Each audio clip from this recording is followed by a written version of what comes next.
अभी आप जो वीडियो देख रहे हैं वो शायद आपके फोन पर चल रहा है। आपका इंटरनेट, आपका फोन इंटरनेट से जुड़ा है, वो इंटरनेट किसी सर्वर से जुड़ा है और वो सर्वर किसी डेटा सेंटर में बंद है। अब जरा सोचिए क्या होगा अगर वो डेटा सेंटर जल जाए, क्या होगा अगर उस पर मिसाइल गिर जाए, क्या होगा अगर आपका बैंक अकाउंट, आपकी EMI, आपका UPI पेमेंट सब कुछ एक झटके में बंद हो जाए। ये कोई फिल्म का सीन नहीं है, ये कोई वेब सीरीज का प्लॉट नहीं है, ये हो चुका है। ईरान ने अमेरिका की सबसे बड़ी कंपनी अमेज़न पर हमला कर दिया है। जी हाँ, ईरान ने अमेरिका की सबसे बड़ी टेक कंपनी अमेज़न पर हमला कर दिया है। बहरीन में मिसाइलें और ड्रोन गिरे हैं। अमेज़न वेब सर्विस का ऑपरेशन प्रभावित हुआ है और आज इस शो बात की बात में हम इस पूरे मामले को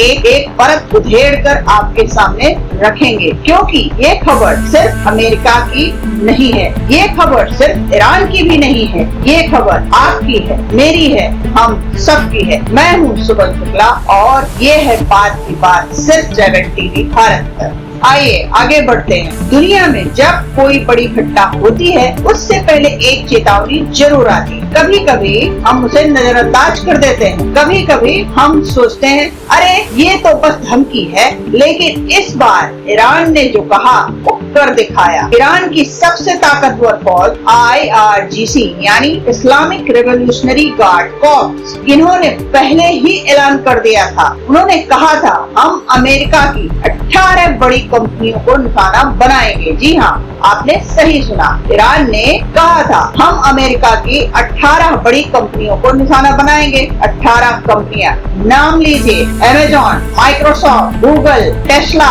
दुनिया की सबसे ताकतवर और अमीर, सबसे प्रभावशाली कंपनियां हैं और किसी ने सोचा नहीं था ये इतनी जल्दी होगा, लेकिन हो गया। बहरीन में अमेज़न के डेटा सेंटर के आसपास मिसाइलें और ड्रोन बरसे। फाइनेंशियल टाइम्स की रिपोर्ट के मुताबिक डेटा सेंटर के आसपास आग लग गई, धुआं उठा है और अमेज़न वेब सर्विस का ऑपरेशन जो दुनिया के दर्जनों देशों की लाखों कंपनियों को सेवा देता है वो प्रभावित हो गया। बहरीन के गृह मंत्रालय ने बताया कि सिविल डिफेंस टीम ने आग बुझाई। अमेज़न का नाम नहीं लिया गया, लेकिन सोशल मीडिया पर बवाल मच चुका है और हम यहाँ बैठे हैं सोच रहे हैं भाई ये तो बहुत दूर की बात है, हमें क्या। रुकिए, मैं आपको बताती हूँ ये आपसे कितनी दूर है। देखिए, आप में से कई लोग सोचते होंगे डेटा सेंटर माने कोई कमरा होता है जिसमें कंप्यूटर रखे होते हैं, हमला हुआ,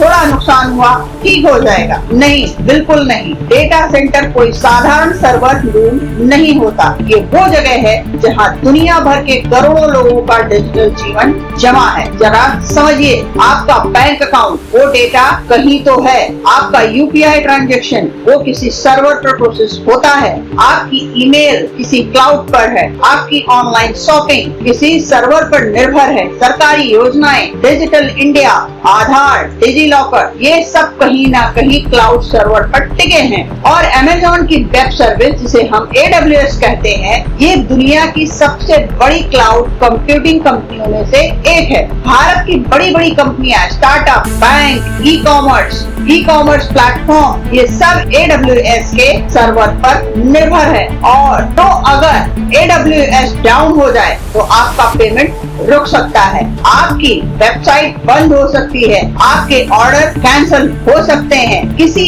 अस्पताल का सिस्टम क्रैश हो सकता है। यही कारण है डेटा सेंटर पर हमला कोई साधारण हमला नहीं है, ये उस रीढ़ की हड्डी पर वार है जिस पर आज की पूरी डिजिटल दुनिया खड़ी है। अब आप सोच रहे होंगे ठीक है ईरान ने हमला किया, लेकिन अमेज़न वो भी क्यों?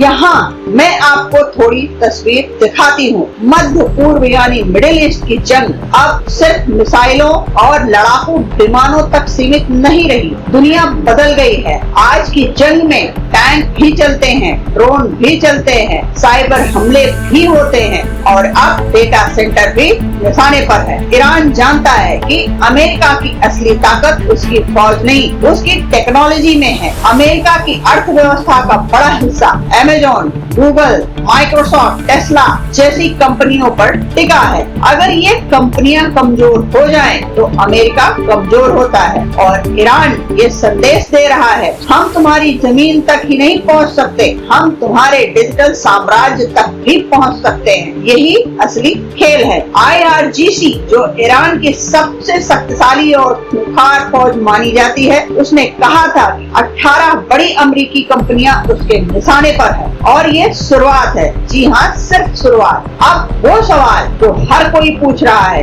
अगला निशाना कौन? IRGC ने नाम नहीं लिए, लेकिन जब कोई कहे हम 18 कंपनियों को निशाना बनाएंगे और एक पर हमला हो चुका है, तो बाकी 17 कहाँ है? क्या माइक्रोसॉफ्ट का एज्योर क्लाउड अगला हो सकता है? क्या गूगल क्लाउड निशाने पर आ सकता है? क्या टेस्ला के सर्वर जो दुनिया भर की इलेक्ट्रिक कारों को कंट्रोल करते हैं वो खतरे में है? सोचिए एक पल, अगर टेस्ला का सर्वर हैक हो जाए या बाधित हो जाए तो दुनिया भर की लाखों इलेक्ट्रिक कारें अपने ड्राइवरों का ऑटो पायलट हो सकती हैं। अगर गूगल क्लाउड डाउन हो जाए, यूट्यूब, जीमेल, गूगल मैप सब एक झटके में बंद हो सकते हैं। अगर माइक्रोसॉफ्ट एज्योर बंद हो जाए तो दुनिया भर में ऑफिस, हॉस्पिटल, सरकारी सिस्टम सब ठप। ये सिर्फ कल्पना नहीं है, ये डिजिटल युद्ध है जो शुरू हो चुका है। अगर टेस्ला का सर्वर हैक हो जाए या बाधित हो जाए तो दुनिया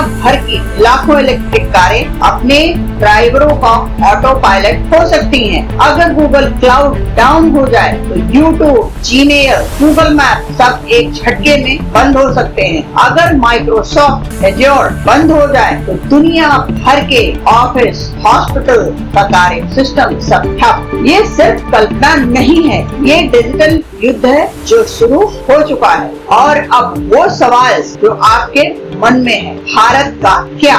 जी हाँ, भारत का क्या? भारत आज दुनिया की सबसे तेजी से बढ़ती डिजिटल अर्थव्यवस्थाओं में से एक है। डिजिटल इंडिया का पूरा सपना UPI, आधार, डिजिलॉकर, ई-गवर्नेंस ये सब क्लाउड टेक्नोलॉजी पर टिका हुआ है। भारत की बड़ी बड़ी कंपनियां फ्लिपकार्ट, जोमेटो, स्विगी, बाइजू, रेजरपे, सैकड़ों भारतीय स्टार्टअप AWS और दूसरी क्लाउड सेवाओं पर निर्भर है। हाँ, ये सच है, हर रीजन का डेटा सेंटर अलग अलग जगह होता है, इसीलिए एक सेंटर के प्रभावित होने से पूरी दुनिया नहीं रुकती। लेकिन अगर ये युद्ध बढ़ता है, अगर एक के बाद एक डेटा सेंटर निशाने पर आते हैं, तो भारत भी इससे अछूता नहीं रहेगा। और यहीं पर एक बड़ा सवाल उठता है, क्या हमें अपना खुद का मजबूत क्लाउड स्ट्रक्चर नहीं बनाना चाहिए? क्या हमें विदेशी सर्वरों पर इस कदर निर्भर रहना चाहिए? ये बहस, ये चर्चा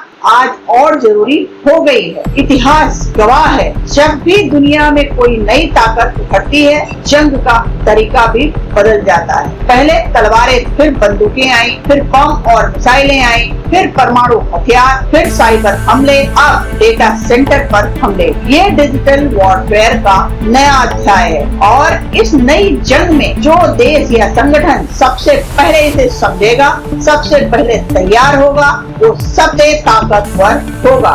मिडिल ईस्ट की ये जंग अब सिर्फ जमीन, तेल और सीमाओं की नहीं रही, ये जंग डेटा की है, क्लाउड की है, टेक्नोलॉजी की है। और इस जंग का असर किसी एक देश तक सीमित नहीं रहेगा, पूरी दुनिया इसकी चपेट में आ सकती है। फाइनेंशियल टाइम्स ने रिपोर्ट की, बहरीन के गृह मंत्रालय ने पुष्टि की, IRGC की धमकी पूरी दुनिया ने सुनी। हम कोई कहानी नहीं गढ़ रहे हैं, हम वो बता रहे हैं जो आपको जानना चाहिए, क्योंकि एक जागरूक नागरिक किसी भी देश की सबसे बड़ी ताकत होती है। और जब आप जानेंगे तो आप समझेंगे, जब समझेंगे तो सवाल पूछेंगे, जब सवाल पूछेंगे तो बदलाव आएगा। तो अब बारी आपकी है, एक बार सोचिए, क्या ये खबर मेरे काम की है? अगर हाँ तो शेयर कीजिए, कमेंट कीजिए, लाइक कीजिए और चैनल को सब्सक्राइब कीजिए, क्योंकि जागरूकता फैलाना सबसे बड़ी देश सेवा है। दोस्तों, अब सबसे बड़ा सवाल, आगे क्या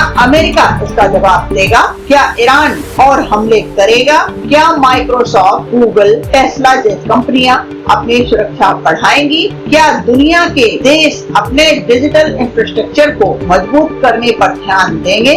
और सबसे अहम सवाल, क्या भारत इस नई जंग के लिए तैयार है? क्या हमारे साइबर सुरक्षा के उपाय, हमारे क्लाउड इंफ्रास्ट्रक्चर की मजबूती, हमारे डेटा सेंटरों की सुरक्षा, ये सवाल संसद में होने चाहिए, हर उस जगह होने चाहिए जहां देश का भविष्य तय होता है। क्योंकि अगर कल किसी ने भारत के डिजिटल इंफ्रास्ट्रक्चर पर हमला किया तो क्या हम तैयार हैं? ये सवाल मैं आप तक पहुंचा रही हूं और आप इसका जवाब अपने नेताओं से मांगिए, अपने प्रतिनिधियों से मांगिए, क्योंकि डिजिटल सुरक्षा अब राष्ट्रीय सुरक्षा का हिस्सा है। तो आज हमने जो देखा वो सिर्फ एक खबर नहीं थी, ये एक चेतावनी थी। दुनिया बदल रही है, जंग का तरीका भी बदल रहा है और अगर हम नहीं बदले तो पीछे रह जाएंगे। ईरान ने अमेज़न पर हमला किया, ये शुरुआत है। अगले निशाने पर माइक्रोसॉफ्ट है या गूगल, ये तो वक्त बताएगा। लेकिन